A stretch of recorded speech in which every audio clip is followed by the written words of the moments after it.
Welcome back. It is Wednesday, May 1st in the MLB. Our three best bets are on the way. It's Austin joined by Logan. Let's recap yesterday. Another winning day for us, a 3-2 day, now on a little 6-3 run.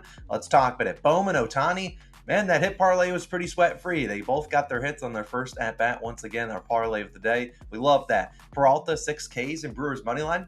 Hey, Logan, great call before Peralta got ejected. I don't know what the heck that was about, but hey, we ain't complaining. We will certainly take that. And then we also cashed our Royals and Blue Jays Nerfy. Our two losers, Twins, first 5 team total over 2.5. They only got 2. And then Yankees and Orioles both scored 2 in the first 5. Yankees could not get anything going for us. If you happen to take the first 5 over in both those games, you smacked. So close to a 5-0 sweep, but we'll take a 3-2 day. And if we want to talk about how we did in April overall, not terrible. I mean, plus 3.28 units. Given that, I don't know how many reverse sweeps we had, Logan, but it was not a great month for us, and we still finished profitable. That's what we love to see. Hopefully, we can continue that again in May. It is May 1st, so if you are new, my name's Austin. Like I said, do us a favor, hit that subscribe button down below. We do these videos every single day, giving you our favorite picks and best bets of the day. We don't have a Nerfy today, but we probably will have one tomorrow. We just didn't find one we liked, so no reason to force it out there. So just hit that subscribe button. We're trying to hit 200K subscribers. Let's have another profitable month in May, and let's hopefully have a little bit better than 3 units. Let's shoot for like 10 or 15. That'd be pretty cool. Get closer to that 15 to 20 unit mark. But without further ado, our first pick of the day should not come as a surprise. It's parlay of the day time. It is on Odds Checker. Go check it out. Top link and pinned comment description. And at the end of the video, you can check it out. We'll be live around 9:30 a.m. Eastern time. We got another 2 hitters that we really like. I don't want to be a spoiler. I don't believe Ohtani is going to be in it today. So it won't be the Alec Bowman Ohtani hit parlay, although we definitely give that the sign of approval since those guys are literally insane right now. But you certainly will like it. Check that pinned comment in the description a little bit later on at 9:30 a.m. Eastern time. That should be live. Parlay of the day on Odds Checker. Go check it out. But Logan, you're back in the team today. And let's let them know. Who are you backing? Yeah, I'm going to the Cubs game, and I'm taking the Cubs on the money line, minus 115 odds on Caesars, your best value there. Now, this is sort of a system play because I am rolling with Shota Imanaga and the Cubs. Last time we saw him, I backed him, and we got a no-sweat winner in Boston. Now, obviously, I would like this one to be a no-sweat bet. Will it be, though? I'm not really sure. Let's talk about who's starting for the Mets, though. Jose Butto is starting for the Mets. 2.86 ERA and a 1.09 whip for Butto. He finally looked human in his last start. He'd been pitching pretty insane, like well above his capabilities to start the year. And then in his last start, he finally came crashing back down to earth. 5 2/3 innings pitched, 4 earned runs to the Cardinals. I mean, the Cardinals are not a good offense at all. So if the Cardinals are able to get to Butto, I still think the Cubs should be able to. Butto has a walk problem as well. 14th percentile in walk percentage, which is that's not good, right? If you've got a 3-2 count, Butto more often than not is putting that runner on base. That's something very dangerous against this Cubs lineup that knows how to hit with runners in scoring position. Butto also 5th percentile in hard hit percentage, 28th percentile in ground ball percentage. Very, very concerning stats. If you're getting hit hard and you're not getting the hitters to roll over a lot on these pitches, you could be in some trouble. And I always say regression comes. Regression comes for pitchers like this with a low ERA and not a super high ground ball percentage and a high hard hit percentage. It's kind of what Butto's flirting with. The Cubs also should be able to get to him. I know they know how to hit with runners in scoring position because they did it the last time I backed them. They're hitting 267 with runners in scoring position. Big stat, especially today against Jose Butto, because likely he could walk somebody into scoring position. If he does that, do we get the timely hit? I think the Cubs will have our back, and I think they'll give Shota Imanaga some run support. He starts for the Cubs, 0.98 ERA and a 0.8 whip. I say system play on Shota Imanaga and the Cubs. It is pretty square, right? This will be one of the more popular bet money lines today. But until Imanaga looks terrible and gives me a reason not to bet him, there is no reason for me to overcomplicate this one. He's such a tough look for batters who have never faced him before. His pitch mix is so tough on these batters. There's a reason why he's 96th percentile in chase percentage, 68th percentile in K percentage.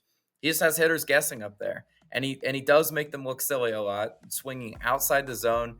He's so good at making balls look like strikes.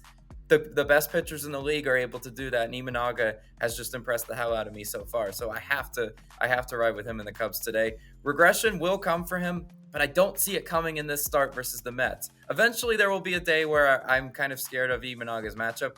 The Mets aren't that, because the Mets are only hitting 167 in their last 3 games against lefties. Not really all that concerning. On the season, they're okay against lefties, but just not great as of late. And I'll never forget, guys, just flashback to Sunday when the Mets were like 0 for 14 with runners in scoring position at one point. That's not an offense I really want to trust with guys on base. I think Shota Imanaga absolutely deals, and hopefully the Cubs are able to give him run support. And then we look at the bullpens. Cubs 22nd in bullpen ERA, Mets 7th in bullpen ERA. Slight advantage there for the Mets. I still think Imanaga is going to give us enough length in this one. I think he does get the run support we need. Give me the Cubs on the money line. I like the short price we're laying there. But Austin, you got a total pick for us. Where are you going? Yeah, I'm going back to the scene of the crime where I lost one of my picks yesterday. It was the Yankees and Orioles game. I'm going right back to it today. I'm taking the over, 8.5 runs, currently plus 100 on ESPN Bet. If it does change to 8, I like it there too. You never really know where over-unders are going to go as the day goes on. Now, looking at this series, we've seen obviously, lower scoring games through both of these 2 games. I think today's the day the runs finally start to break open. We see the Yankees offense finally show up, because the Yankees offense so far this series, a big 2 runs in 18 innings. 2 runs in 2 games, that's not the Yankees we're really seeing. Now they do ground into the most double plays in the majors, which can be frustrating. Yesterday they had plenty of those for me when I backed the first 5, both of them to score 2. But I think they get things going today because it would just be on brand. They faced, Dean Kramer, can't get anything going, and they faced Corbin Burns, a guy that everyone loves, Cy Young type guy, and then they rock him, because that's what the Yankees do. They just make no sense. But that's what I like. And let's talk about Corbin Burns first, who's going to start for the Orioles. I mean, obviously he has the big name. He has a 2.55 ERA and a .93 whip, but it's not like Corbin Burns is unhittable. Guys have been able to hit him before, and they'll be able to hit him not just today, but probably going forward. This is the guy that's allowed a home run, at least 1 home run in 4 straight starts. 2+ walks in 3 of his last 4. And if you're walking, guys, that's what the Yankees lineup has been really good at, is walking, getting on base, and then they do things with it. We talked about it yesterday. Last 2 weeks, Yankees 4th in batting average, 3rd in OPS, and 2nd in WRC plus versus righties. This is a team that's been really good against right-handed pitchers. They just couldn't get anything going against Dean Kramer yesterday. I mean, they would get a leadoff runner, and then boom, double play. If they can avoid those, which is a big if, then I think they'll be able to put up some trouble against Corbin Burns, and I certainly think they can put up some runs on him. I'm not saying they hit him for 4 or 5 earned runs, but they can get 2 or 3 on him. I really think Luis Gil, who will pitch for the Yankees, can do that himself. I mean, he has a 4.01 ERA and a 1.34 whip. On paper, pretty good numbers, but there's some interesting things that just don't make you love him. He has a 17.6 walk percentage, 3rd percentile in the majors. He's 11th percentile in chase rate. This is a guy putting on free base runners. You look at his walks prop, it's probably 2.5 juiced on the over. Now, what is Gil great at? It's getting those Ks, and that's why his K prop is at 5.5. But I look at that 5.5, and I'm like, why is that so low? He has 6 or more Ks in every single start this season. Look, Baltimore's good. They know when not to swing, and if they're going to read the scouting report, they're going to look at this and be like, yo, if Gil's not going to throw strikes, we're not swinging the bat. And they have a lot of guys on that lineup that I know, like Adley Rutschman, Tony Taters. He's capable. They'll take the walk if that's what you're going to give them. And when you're putting on free base runners with a team like the O's that over the last few seasons know how to hit with runners in scoring position, that could be a little bit trouble. I think about a team like the Brewers, very similar to the Orioles. They're very good at getting those timely hits. Well, Gil's last start came against the Brewers.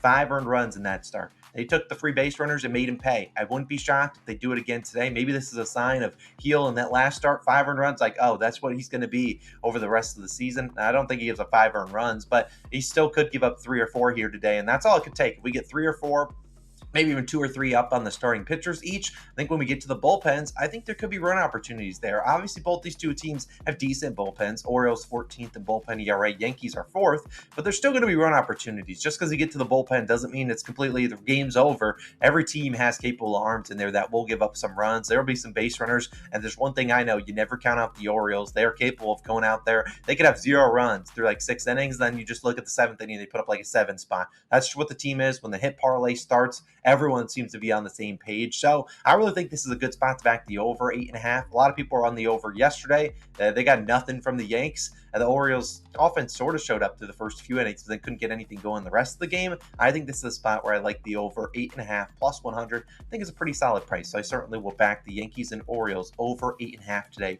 a 6:30 start. We actually don't have really any picks in the early games. I think our hit parlay might be featured there. Logan, any other final thoughts before we sign out? Not really. I mean, I did look in the early slot. One of my almost nasty picks, I just couldn't pull the trigger. I was looking at the Cardinals. They're in a pick'em with Kenta Maeda. Kenta Maeda is not good in the early slots. That's actually where he's had his worst performances this year. Maybe worth a look.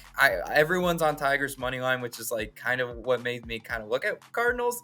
Also, I do think that game is lower scoring. I think through 5 innings, you probably do get a more of a pitcher's duel. Even though you look at those 2.5 ERAs and you're just like, wow, that should be some runs. Those are bad offenses, guys. That's why I didn't want to touch it, though. You fully understand why I didn't touch it. I do like our 3 picks today. Let's start May off right. Yeah, let's have a great start to May. We got Cubs money line, the over in the Yankees and Orioles game, and then our final pick will be our parlay of the day. Trying to go for a 3rd straight winner. It'll be another 2-leg hit parlay, and it'll be out on Odds Checker. You can go check it out. I'll link it on the screen right now, but it'll also be linked in the description in the pinned comment. Should be live by, like I said, by 9:30 a.m. Eastern time. So well after this video, should be live pretty quickly, well before a lot of these games start. So you guys have a wonderful Wednesday. Logan and I will be back tomorrow with some more picks, hopefully recapping a 3rd straight winning day. See you guys then. Peace.